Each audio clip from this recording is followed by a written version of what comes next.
Kem Sabibor atau dikenal dengan kem pemusnah, yang menjadi kem keempat yang paling menakutkan sepanjang sejarah, yang membunuh sekitar 200.000 jiwa pada Perang Dunia II tahun 1943. Terlihat datang kereta membawa warga Yahudi. Di sana, mereka semua dijanjikan bisa hidup normal selama perang terjadi. Mereka pun disambut dengan cukup baik, diiringi musik dan ucapan selamat datang di kehidupan baru yang lebih aman.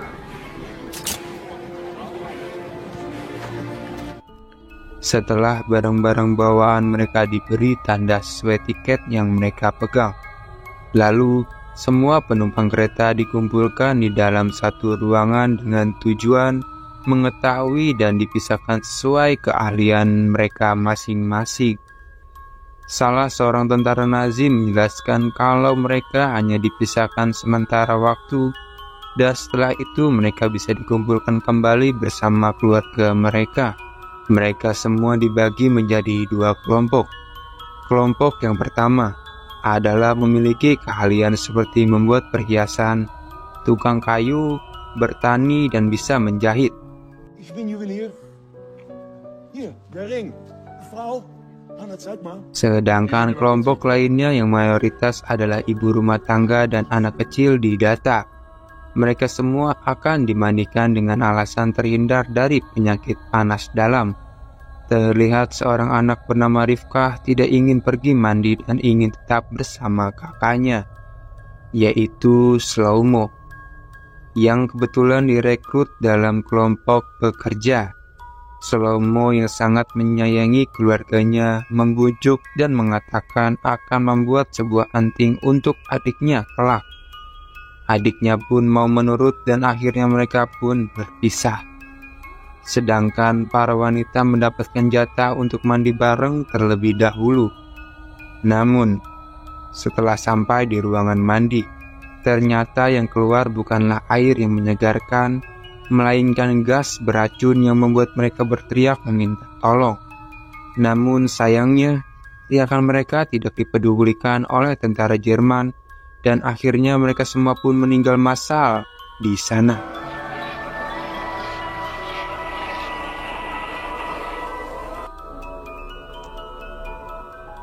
Dan keesokan harinya, kelompok pekerja ditugaskan untuk mengumpulkan semua tas, pakaian, sepatu, perhiasan, dan barang berharga lainnya untuk diserahkan kepada tentara Jerman.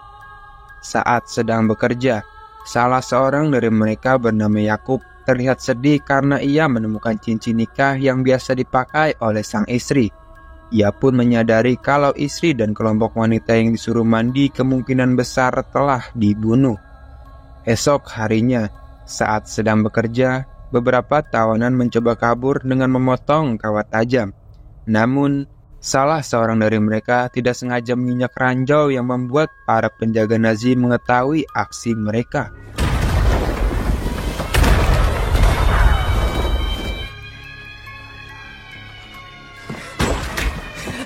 Para tentara itu pun langsung menembaki mereka sampai semua tawanan yang mencoba kabur tewas saat itu juga.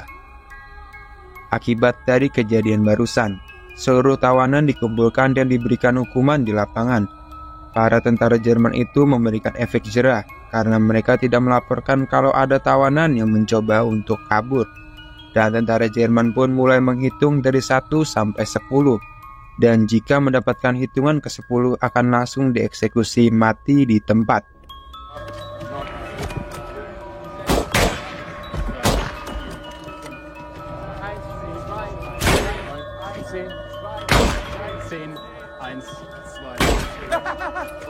Hal ini membuat mereka sangat takut karena siapapun bisa menjadi korban di sana. Merasa kekejaman mereka sudah puas, tentara Jerman pun menghentikan aksi mengerikan tersebut. Saat malam harinya, Yakub menceritakan bahwasannya tentara Jerman telah membunuh semua kelompok tawanan perempuan dan anak-anak, yang di dalamnya juga ada istrinya. Tapi Shlomo tak langsung percaya karena pihak Jerman telah berjanji manis padanya dan akan menjaga keluarganya. Untuk memastikan hal barusan, Shlomo menyelinap keluar dan ia sadar apa yang dikatakan oleh Yakub ternyata benar adanya. Semua tawanan yang dipisahkan telah dibunuh dan mayat-mayatnya dibakar tanpa sisa. Pada hari selanjutnya, salah seorang tawanan lain bernama Leo datang menghampiri tawanan yang lain, yaitu Sasa. Ia meminta Sasa untuk memimpin rencana pelarian mereka dari kelompok Nazi ini. Berharap banyak kepada Sasa karena Sasa adalah mantan tentara khusus Rusia. Dan sedangkan di bagian pengumpulan barang-barang berharga, seorang tawanan bernama John menemukan dompet kulit yang sangat bagus. Seorang penjaga yang berada di sana sangat senang lalu menuangkan minuman segelas dan memberikannya kepada John. Namun, John dengan tegas menolak karena ia adalah seorang Yahudi dan agamanya melarang untuk meminum minuman yang beralkohol. Mendengar penolakan John, penjaga marah lalu memberikan hukuman cambuk.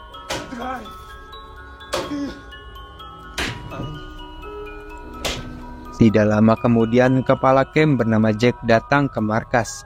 Ia memberikan kalung kepada seorang tawanan wanita, namun wanita itu langsung menolak pemberiannya. Dan hal itu membuat Jack sangat marah. Ia kemudian memerintahkan John untuk memasangkan kalung itu dan juga memerintahkannya untuk menciumnya. Kolonel Jack yang masih sedikit emosi bercerita kalau dulu ia pernah mencintai dan berpacaran dengan seorang gadis Yahudi. Tapi cintanya terhalang restu ayahnya yang tidak menyetujuinya. Ia berhubungan dengan gadis Yahudi dan akhirnya mereka pun berpisah. Dan tak berselang lama, tiba-tiba Jack berhenti karena tidak sengaja melihat Sasa dari jendela. Tidak suka dengan cara Sasa memandangnya, Jack pun mendatangi Sasa yang sedang bekerja lalu memerintahkannya untuk memotong kayu dalam waktu 5 menit. Kalau dalam 5 menit gagal dipotong, maka seorang tawanan di sana akan ditembak secara random. Mendengar itu, tawanan lainnya hanya diam menunduk cemas. Sasha, надо просто терпеть.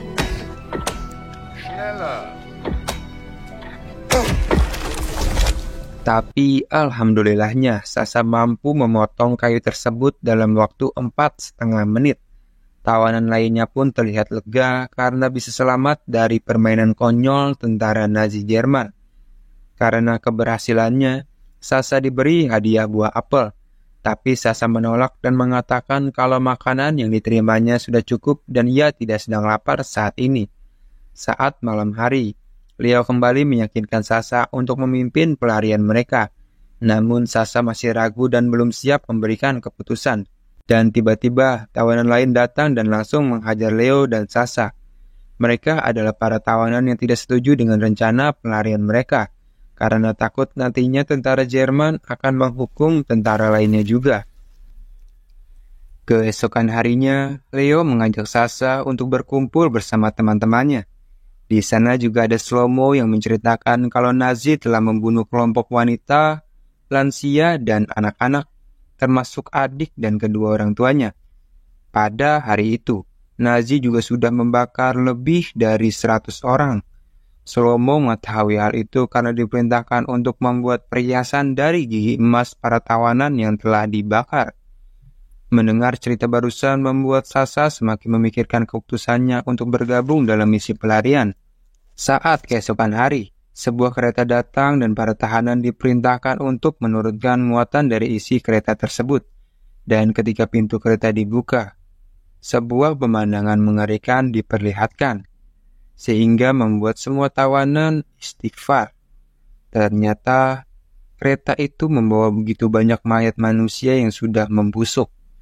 Mereka pun diperintahkan untuk menurunkan semua mayat-mayat. Saat menurunkan mayat-mayat itu, mereka menemukan seseorang yang masih hidup. Sasa langsung memanggil Leo untuk menerjemahkan ucapan tawanan ini.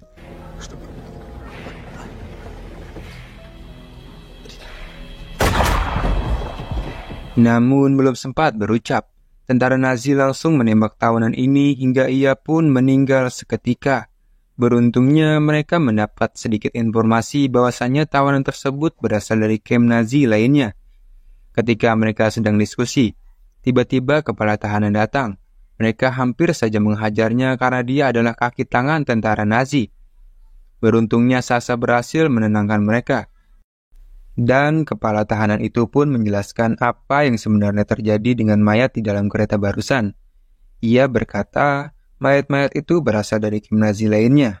Mereka sengaja dimusnahkan dan menurut informasi yang ia dapat, pemusnahan selanjutnya adalah para tahanan yang berada di camp Sobibor, yang tidak lain ialah camp ini. Ia juga mengatakan kalau para tentara yang menjaga camp Sobibor ini hanya berjumlah 12 orang. Mendengar ucapannya, Sasha pun mulai menyusun strategi untuk melakukan pemberontakan dan pelarian.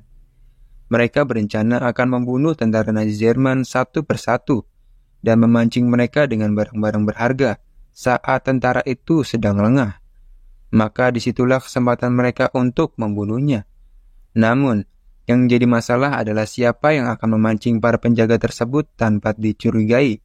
Tiba-tiba seorang bocah bernama Taipi muncul dan mengatakan kalau ia bisa memancing petugas tanpa dicurigai, karena selama ini ia bertugas menjadi pelayan pasukan militer Nazi Jerman. Dan tidak berselang lama tiba-tiba terdengar suara alarm dan mereka pun dikumpulkan kembali ke lapangan.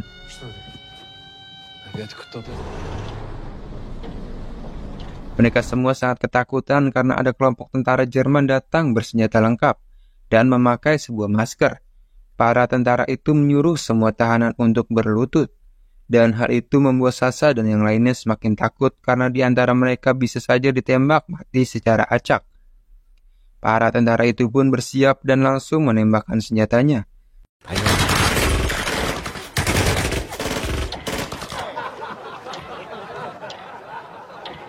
Ternyata, tembakan itu hanya untuk menakut-nakuti para tahanan. Tentara Jerman itu pun tertawa begitu lepasnya ketika melihat wajah dari ketakutan para tahanan. Saat malam harinya, tentara Jerman berpesta sambil mabuk-mabukan. Tentara Jerman tiba-tiba membuat permainan kejam yaitu tarik gerobak yang menjadikan beberapa tahanan sebagai kudanya. Cambukan demi cambukan harus dirasakan oleh para tahanan. Dan jika yang berlari dengan lambat akan langsung ditembak di tempat saat itu juga.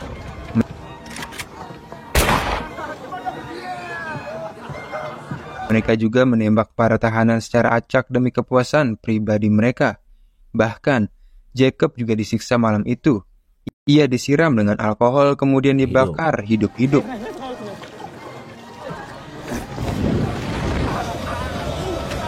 Malam itu adalah malam yang sangat mengerikan bagi para tahanan. Setelah selesai kekejaman terjadi, para tahanan itu pun diperintahkan untuk memindahkan jasad teman-temannya yang masih bergelimpangan di tengah lapangan. Salah seorang perempuan bernama Rebecca mencoba membantu Sasha yang tak sadarkan diri akibat cambukan yang diterimanya semalam. Rebecca pun tak kuasa menahan tangisnya. Tak berselang lama Sasha berhasil sadar dan ia pun selamat dari malam yang kejam itu. Pada esok harinya, mereka mulai menjalankan rencana pemberontakan. Taipei yang juga ditugaskan memancing tentara Jerman mulai melakukan tugas dengan mengajak satu persatu tentara Jerman memasuki ruangan pakaian untuk diberikan sebuah jaket kulit yang bagus.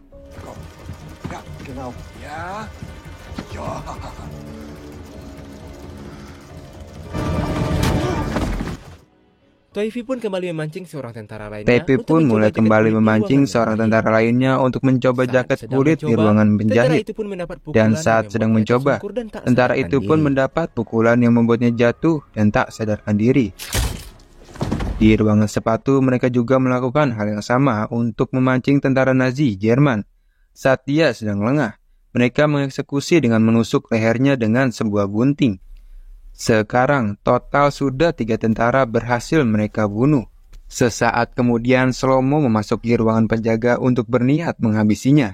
Dan ya, tanpa sedikit pun dicurigai oleh tentara itu. Dengan sangat mudah, Shlomo pun berhasil membunuhnya.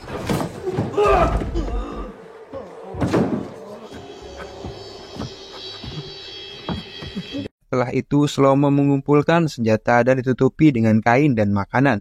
Dengan mudahnya ia membawa senjata itu tanpa dicurigai oleh para penjaga lain.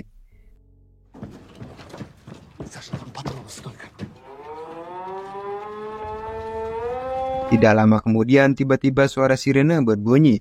Ternyata para penjaga menyadari ada yang tidak beres, karena beberapa dari anak buahnya telah menghilang. Para tahanan pun dikumpulkan di lapangan dan mereka ditanya oleh komandan penjaga. Saat ia sedang menanyai mereka, tiba-tiba terdengar suara tembakan. Tembakan dari Shlomo berhasil menjatuhkan komandan kepala penjaga. Melihat atasannya tertembak, para penjaga pun menembaki Shlomo tanpa ampun sedikit pun. Dan melihat ada kesempatan, Sasha mengeluarkan pistol dan menembaki tentara Nazi yang sedang sibuk menembaki Shlomo.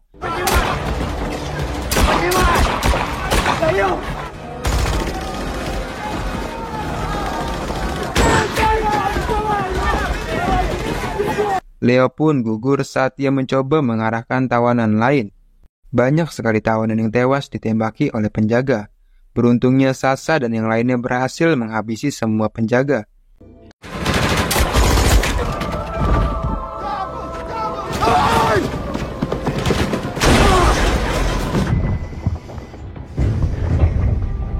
Kecuali sang komandan penjaga yang melihat semua tahanan kabur dan tidak bisa berbuat apa-apa. Namun setelah berhasil keluar dari camp, perjuangan pun masih belum berakhir.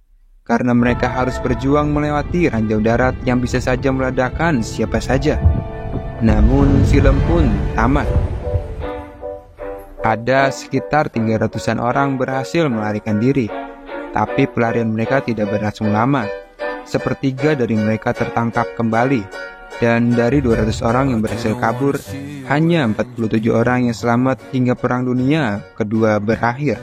Berdasarkan data, lebih dari 250.000 orang Yahudi diyakini telah dibunuh di camp Sobibor antara tahun 1942 sampai 1943. Dan harus diingat, sejarah ditulis untuk pelajaran di masa depan agar kejadian seperti ini diharapkan tidak terulang kembali. Tapi sayangnya di lain tempat. Peperangan terus saja terjadi dan memakan banyak korban jiwa tak bersalah. Kita sebagai manusia yang merdeka diharuskan selalu bersyukur dan menghindari perbuatan yang bisa merugikan negara demi hanya untuk kepuasan, kepentingan, dan keserakahan kantong pribadi. Entong minta maaf serta mengucapkan terima kasih banyak. Bila suka, monggo di-subscribe dan like biar nggak ketinggalan video lainnya. Jika tidak, monggo berikan saran dan kritik pada saya. Khairul kalam, assalamualaikum warahmatullahi wabarakatuh.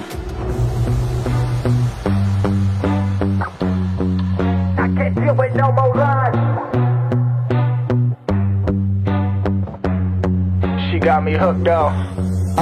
She pulling me in like a black hole, trapped in a grip and I can't break.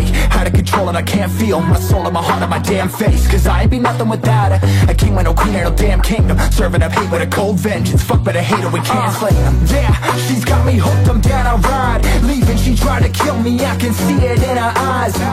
Yeah, she's got me shook, this my demise. I'm bleeding, can someone heal me? I can't deal with no more lies. I'll never go on like this, so don't you think you got